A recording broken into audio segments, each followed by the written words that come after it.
Every town has a story it won't tell itself. In Willow Creek, those stories have a way of following you home. It was a Saturday morning, and a sudden summer rain had poured in from the ridge, hammering against the windows and bending the trees along Main Street. Water ran in rivulets down the glass, blurring the street and softening the world outside. I stood at the kitchen sink, hands in warm water gone lukewarm, letting the quiet of the rain fill the room. There's something about the sound of water on windows that makes you think about the stories people carry, the ones they don't tell anyone. Most of the time, those stories find me at Grace Bible Church. As an assistant pastor, I spend my mornings balancing church admin with the much heavier task of counseling. It's quiet work, listening to the things people only say when they're tucked away in a small office with a box of tissues between them. I've always believed those stories belong to the people who carry them. But some of them don't stay where they're told. Clara had come to see me earlier that week. We didn't talk about theology, we talked about a very specific kind of ghost. Not the kind that rattles chains or lingers in hallways, but the kind that marks time. The kind that shows up, faithfully, once a year, and refuses to be forgotten. She had sat in the chair across from mine and told me about a love that hadn't faded so much as settled into the walls of her life. A decade of silence, and still it remained. She'd mentioned the flowers then, white roses that appeared every year on her birthday like clockwork, sent by someone using the initials AJ. After washing the dishes, I dried my hands slowly. The rain tapped against the windows, relentless and bright. I told myself I was just thinking. But curiosity had already taken the wheel. I grabbed my keys and stepped into the wet morning, puddles reflecting the soft gray light, the air thick with that sweet, earthy scent of summer rain. The streets were quiet, the kind of quiet that comes when the world hunkers down under a sudden downpour. I found myself outside Clara's bakery, watching the warm glow spill onto the wet pavement. The bell chimed as I stepped inside. The air was thick with the scent of almond and yeast, sweet and grounding in a way that made the storm outside feel distant. Clara stood behind the counter, hands dusted with flour as she crowned a cake with berries. There was a small vase of daisies on the counter, bright, open, unburdened. I knew immediately they weren't the ones. "Those are lovely," I said, nodding toward them. "A gift from a regular," she said. "They aren't from him." Him. Not AJ. I leaned against the counter, feeling that familiar pull, the one I usually ignore. The line between listening and using what I've heard is thinner than I like to admit. Still, her story had followed me out of the church office, into my car, into the quiet spaces of the morning. It lingered. Like a ghost should. "I haven't been able to stop thinking about what you told me," I said, softer now. 10 years of white roses, that's not just a gesture. That's a lighthouse. For a moment, the only sound was the rain tapping insistently at the windows. "But you're still no closer to knowing who AJ is?" I asked. She shook her head. "No. I've gone through every name I know. Yearbooks, old numbers, everything." She let out a quiet breath. "The man I loved, the one who left, his name wasn't AJ. It doesn't match. But the roses," she continued, almost to herself. "They feel like him. I know that sounds foolish, but I feel it. Every year, it's like he hasn't let go. Like he's still," she trailed off. "Still here." She looked at me then, something fragile and flickering in her eyes. "I just want to know if he's okay. That's all. I don't need answers. I don't even need him to come back. Her voice softened. "I just need to know he's still out there." I hesitated. This was the part where I should have stayed her pastor. "Let me help," I said, before I could second-guess it. "I can write about this. Not you, not your name, not the bakery, nothing that points back here. I'll keep you invisible." Even as I said it, I knew invisibility in a town like Willow Creek was more hope than promise. "But I'll describe enough," I went on. The lake. The dock. The roses. If he's the man you think he is, he'll recognize it. He'll know it's for him. Clara studied me for a long moment, weighing something I couldn't quite see. The town reads that column, she said quietly. I know. And people talk. I know. Another pause. Longer this time. Finally, she gave one slow, careful nod. If you think you can find him, she said, without the town finding me. Her gaze flicked briefly to the windows, to the street beyond. Then do it. I sat at my mother's desk that night, the amber lamp carving a small circle of light against the dark. The rest of the house disappeared. It was just me, the page, and a decision I knew I couldn't take back. I wrote with purpose. I wrote about the ruins at Silver Lake, where wild white roses still grow through broken stone. I wrote about a woman who kept the past carefully pressed between pages, who held onto something long after it should have faded. And then I gave him a way in.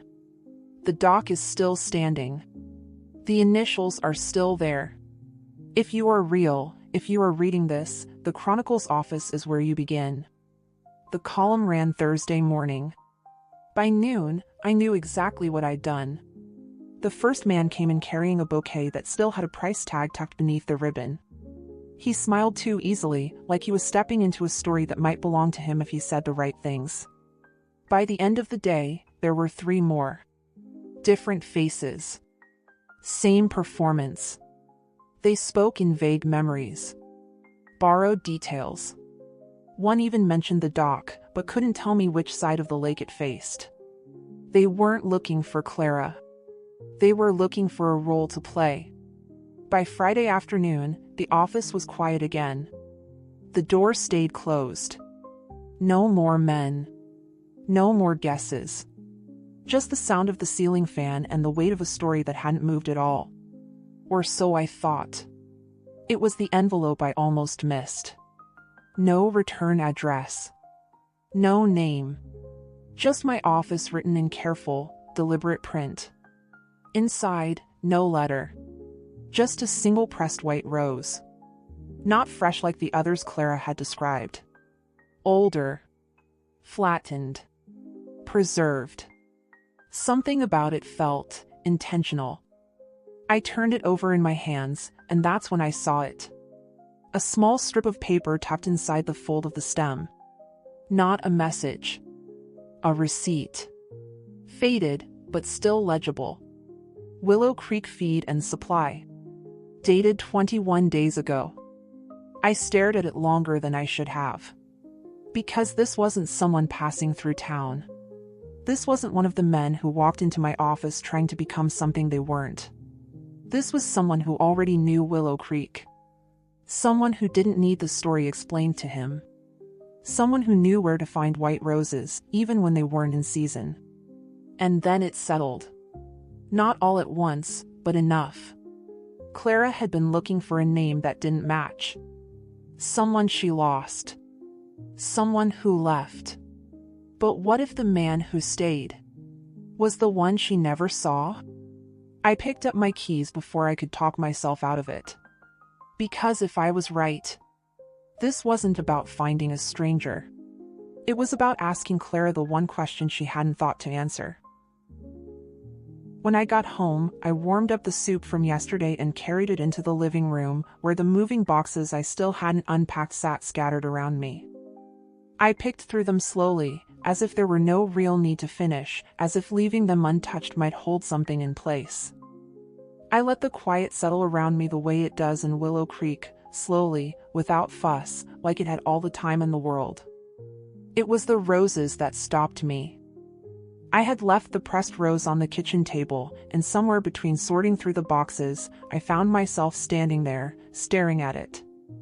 Wild white roses. Silver Lake. The receipt from the feed store, not ordered online, not sent through a florist. Bought locally. By someone who knew exactly where to find them, growing through broken stone. Someone who already knew Willow Creek. Someone who knew Clara. I thought about what Arthur had said, how she had a way of being right that never felt like defeat. That they had shared a client, Mrs. O'Reilly. That Clara had been her accountant, and he her lawyer. That they had argued across that woman's dining room table more times than either of them could count. Then it hit me. Clara had been looking for initials. 2 letters that hadn't matched anyone she had loved and lost. A name she had turned over for 10 years without an answer. But what if it was never about the man she had lost? What if it was about the man who had never found the right moment to step forward? Arthur. Arthur James. Not a stranger. Not someone passing through. Someone who had sat across from her in a dining room in New York, argued with her over filing systems and estate law, and somewhere in the quiet middle of all of it, fallen completely, irreversibly in love. I left my house that Saturday morning with a knot in my stomach.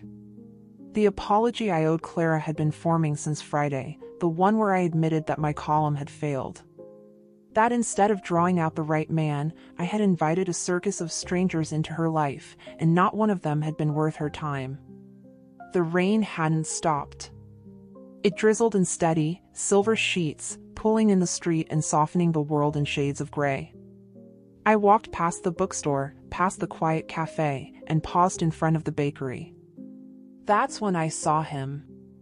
A man was standing at the window, his shoulders slightly hunched against the rain, looking in with the kind of attention that only comes from knowing exactly what you're looking at. He looked like a man who had never quite left the boardroom behind, strong-jawed, tailored charcoal overcoat, completely out of place on a wet small-town street. I recognized him immediately. Arthur. The high-powered widower who had moved to the Silver Lake estate the previous year, quietly trading courtrooms for the rich. I stepped up beside him and remarked on the miserable weather. He smiled, unhurried, unbothered by the drizzle, and said that Clara's cinnamon rolls made any morning bearable. I asked if he knew her well. He said well enough. That they had crossed paths in the city a long time ago. A different world entirely. Then he mentioned a client they had shared. A Mrs. O'Reilly, he called her old money, big heart, and a filing system that had been nobody's friend. Clara had been her accountant, he her lawyer. He said they had spent more time arguing across that woman's dining room table than either of them cared to admit. He said it fondly, with the quiet smile of someone turning over a good memory. He added, almost as an afterthought, that Clara had won most of those arguments, that she had a way of being right that never quite felt like defeat. After our chat, he tipped his head, said it was good to see me, and turned back toward the ridge, hands in his pockets, unhurried, as if he hadn't just left something unsaid on the pavement behind him. After he left, I felt nothing more than the pleasant warmth of a good conversation. The knot in my stomach, the one that had been tightening since Thursday morning, suddenly loosened. I'd been so obsessed with fixing Clara's life, with providing a resolution to a column that felt like a failure, that I'd forgotten the simplest truth of my own vocation: some things just need time to grow. Arthur's words stayed with me. I decided right then to let the coming week breathe. I wouldn't rush to her with an apology just yet. I'd wait to see what the ridge brought down with the next sunrise. The drive back to Main Street was a blur of rhythmic wipers and sweeping headlights. My heart hammered against my ribs, a steady, urgent pulse that didn't slow even as I pulled up to the curb. The bakery was dark from the street, closed sign turned, chairs stacked, but the light in the back was still on. Warm and amber, spilling under the kitchen door like an afterthought. I tried the handle. Unlocked. I pushed it open just enough. And then I stopped. Arthur was already there. He was standing on the other side of the counter, hat in his hands, turning it slowly, the way people do when they are finally saying the thing they have been carrying for years. I could not make out every word. But I could hear enough. He told her he didn't expect anything from her. That he just needed her to know. that he thought he had needed to tell her for a very long time. Clara stood very still, a dish towel forgotten in her hands, her eyes searching his face like she was reading something she hadn't known was written there. He asked her if she remembered those weeks after Mrs. O'Reilly passed. The weeks when the two of them had sat across from each other every day, going through everything she had left behind, her house, her letters, 40 years of a life carefully kept. He told Clara that he had watched her hold those things like they mattered. Like Mrs. O'Reilly still mattered. Long after the billing had stopped and everyone else had moved on, Clara had still been there, making sure that woman's life was handled with dignity. He said that was when it happened for him. Not in a boardroom. Not across a negotiating table. In a dead woman's sitting room, watching Clara wrap teacups in newspaper like they were precious. Because to her, they were. He told her he had known she was with someone. That she was building a life. And that he had not been willing to be the man who walked into the middle of that and called it love. So he hadn't said a word. But he had sent the roses. Every year. On her birthday. He told her it was the only thing he had allowed himself.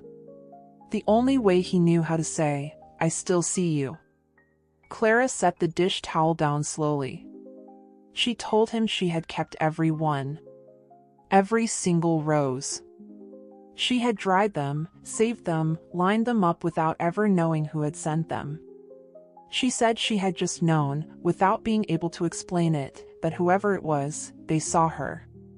She looked at him for a long moment, this man she had sparred with across boardroom tables, this man who had stood at her window in the rain, this man who had loved her quietly and faithfully from the wrong side of every door. And then, as if drawn by something older than words, he stepped forward. The counter no longer between them, her hand found his, resting over the worn wood of the cutting board. Their fingers laced together, tentative at first, then certain. They leaned in close, foreheads nearly touching, the air between them charged with a fragile, unspoken promise. And then she moved. Slowly at first, then with sudden resolve, she rounded the counter, the dish towel slipping from her fingers as she came to stand beside him. The barrier that had held them apart for years was gone in an instant. Their lips met in a kiss that was fierce, consuming, the kind that carried years of restraint breaking open all at once. The counter was behind them now, forgotten, as the shelves of bread and jars stood silent witness. Neither of them broke away quickly. When they finally did, Clara's forehead rested against his, both of them breathing unevenly, the amber light warm around them, rain tapping softly at the windows. After witnessing one of the most beautiful love stories, I drove back home in the drizzle, sermon notes still unfinished on my desk, thinking about the things we send out into the world, hoping the right person will understand. White roses. Pressed flat. Kept for a decade. In Willow Creek, love doesn't always announce itself. Sometimes it just waits, quietly, faithfully, until you're ready to open the door.